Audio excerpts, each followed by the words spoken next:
नमस्कार, मी तेजश्री खाद्यप्रेमी या यूट्यूब चॅनलमध्ये तुम्हा सर्वांचंच खूप खूप खूप मनापासून स्वागत करते. मी आज बनवते झटपट तयार होणारी शेवग्याच्या शेंगांची भाजी. बऱ्याचदा सकाळच्या घाईगडबडीच्या वेळेला घरामध्ये भाजीला काहीही शिल्लक नसतं आणि अशा वेळेला असते त्या फक्त शेवग्याच्या शेंगा आणि या बनवायला बराचसा वेळ जातो. पण आज असं अजिबात होणार नाही आहे, कारण मी या शेंगा ना सेपरेट शिजवणार आहे ना यासाठी कोणतंही वाटण बनवणारे. अगदी झटपट परंतु चविष्ट, भूक नसणारी व्यक्ती देखील अगदी 2 पोळ्या आवर्जून खाईल इतकी ही चविष्ट भाजी तयार होते. चला तर मग लगेचच या झटपट, सोप्या आणि चविष्ट भाजीच्या रेसिपीला सुरुवात करूयात. त्या अगोदर जर तुम्ही चॅनलवर नवीन असाल तर प्लीज चॅनलला सबस्क्राईब करा आणि व्हिडिओला देखील नक्की लाईक करा. आता शेवग्याच्या शेंगांची भाजी म्हटली की शेवग्याच्या शेंगा तर लागणार. त्याकरिता मी या ठिकाणी 250 ग्रॅम शेवग्याच्या शेंगा घेतलेल्या आहे. खरं तर याचं झाड माझ्या अंगणातच आहे, म्हणून मला ताज्या ताज्या फ्रेश अशा शेंगा मिळाल्या. आता या मी ना छान अशा कट करून घेते. बघा, या पद्धतीने कट करायच्या. यांना ना थोड्याशा जाडसर शिरा असतात, त्या अशा पद्धतीने कट केल्या की लगेचच साळल्या जातात. जास्त काही मेहनत लागत नाही. तर बघा, संपूर्ण शेंगा कट करून घेतल्या. हवं असल्यास तुम्ही या अगोदरच धुवून कट करून अशाच ठेवू शकता. पाण्यात नाही टाकला तरी देखील चालेल. आता या जरा वेळ मी साईडला ठेवून देते. आणि आता घेतलाय एक कांदा आणि एक टोमॅटो. कांदा टोमॅटो आपल्याला जास्तही घालायची गरज नाहीये. आता हा कांदा ना मी या किसणीने किसून घेणार आहे. असं केलं की आपल्याला ना वाटण बनवायची गरज आहे आणि जे घातलेलं साहित्य आहे ते वेगळं आणि पाणी वेगळं असंही होणार नाहीये. यामुळे ना भाजी छान अशी एकजीव होऊन येते. बघा, संपूर्ण कांदा किसून घेतला. आता याच पद्धतीने ना टोमॅटो देखील किसून घेऊयात. अगदी काही मिनिटांमध्ये हा कांदा टोमॅटो किसला जातो. तुम्हाला जर एकदम बारीक स्वरूपामध्ये कांदा कट करता येत असेल तसं केलं तरी देखील चालणार आहे. आता टोमॅटो देखील सेम पद्धतीने किसून घेते. मी काही दिवसांपूर्वी देखील शेवग्याच्या शेंगांची थोडीशी वेगळ्या पद्धतीची वाटणाची भाजी बनवून दाखवली होती. तिला काही दिवसांमध्येच मिलियनपेक्षाही जास्त व्ह्यूज आलेले. तरी देखील तुम्ही ती भाजी बघितली नसेल तर नक्की बघा. कांदा टोमॅटो किसून झाला. आता आपण भाजीला फोडणी देऊयात. त्याकरिता गॅसवर एक कढाई ठेवली. त्यामध्ये 3 चमचे तेल टाकलं. तेल छान असं गरम झालं की 1 चमचा मोहरी टाकूयात. मोहरी छान अशी फुलली गेली की लगेच अर्धा चमचा जिरंही टाकायचं. जिरं देखील छान असं फुलू द्यायचं. आता टाकूयात मगाशी किसून घेतलेला कांदा.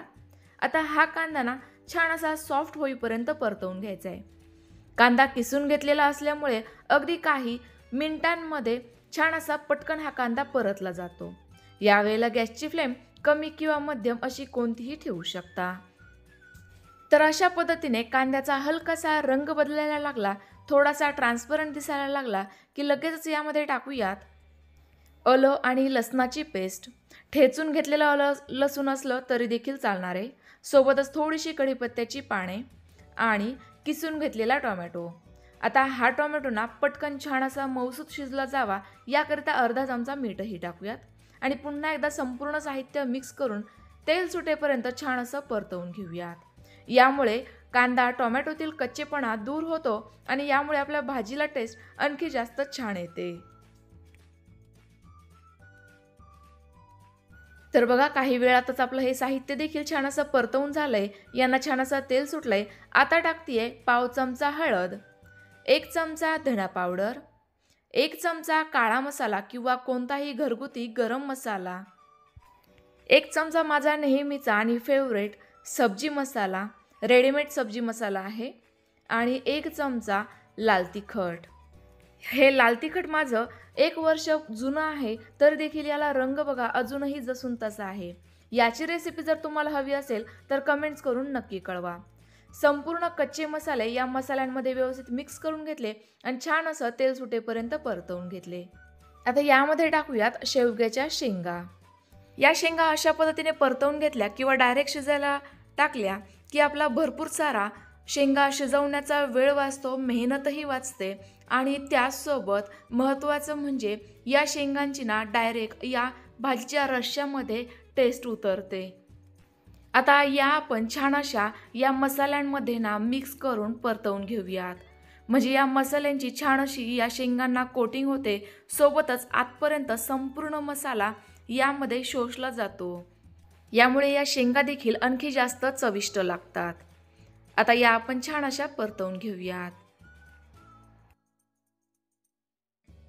तर बघा काही वेळात आपल्या शेंगा परतवल्यानंतर आता यामध्ये 2 ग्लास कोमट पाणी टाकूयात.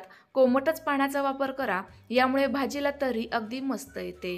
सोबतच भाजीची टेस्टही जास्त छान येते. पुन्हा एकदा व्यवस्थित मिक्स करून घेऊयात. आता या भाजीचा रस्सा तुम्हाला कितपत ठेवायचा आहे ना, त्यानुसार तुम्ही यामध्ये पाण्याचं प्रमाण कमी जास्त करू शकता.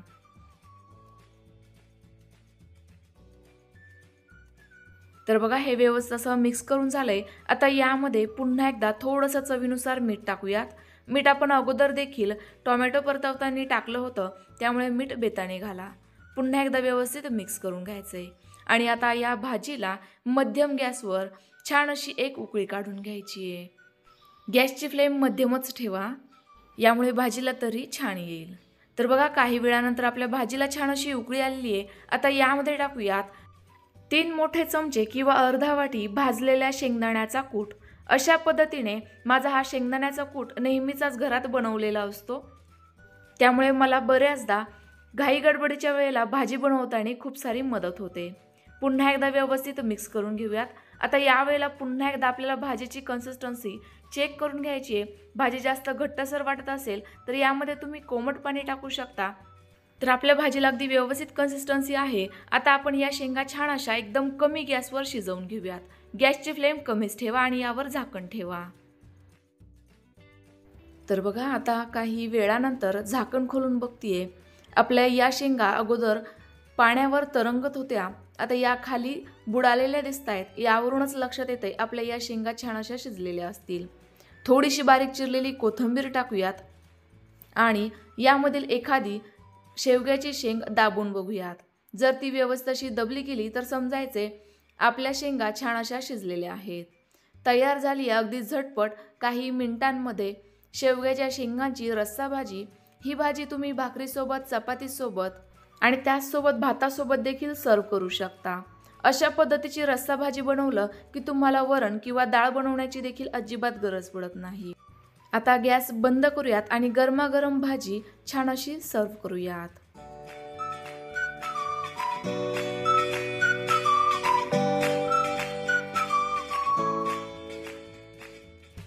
मी ही भाजी छान अशी चपातीसोबत, भातासोबत सर्व केली आहे. तुम्ही देखील अशा पद्धतीची भाजी कधी बनवताय कमेंट्स करून नक्की कळवा. तुम्हाला आलेले अनुभव माझ्यासोबतही शेअर करा.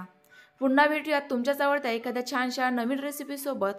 तोपर्यंत आजच्या या रेसिपीला नक्की लाईक करा, जास्तीत जास्त शेअर करा आणि जर माझी ही रेसिपी पहिल्यांदाच बघत असाल तर चॅनलला नक्की सबस्क्राईब करा, जेणेकरून माझ्या येणाऱ्या व्हिडिओंचे नोटिफिकेशन तुमच्यापर्यंत सर्वात अगोदर पोहोचेल.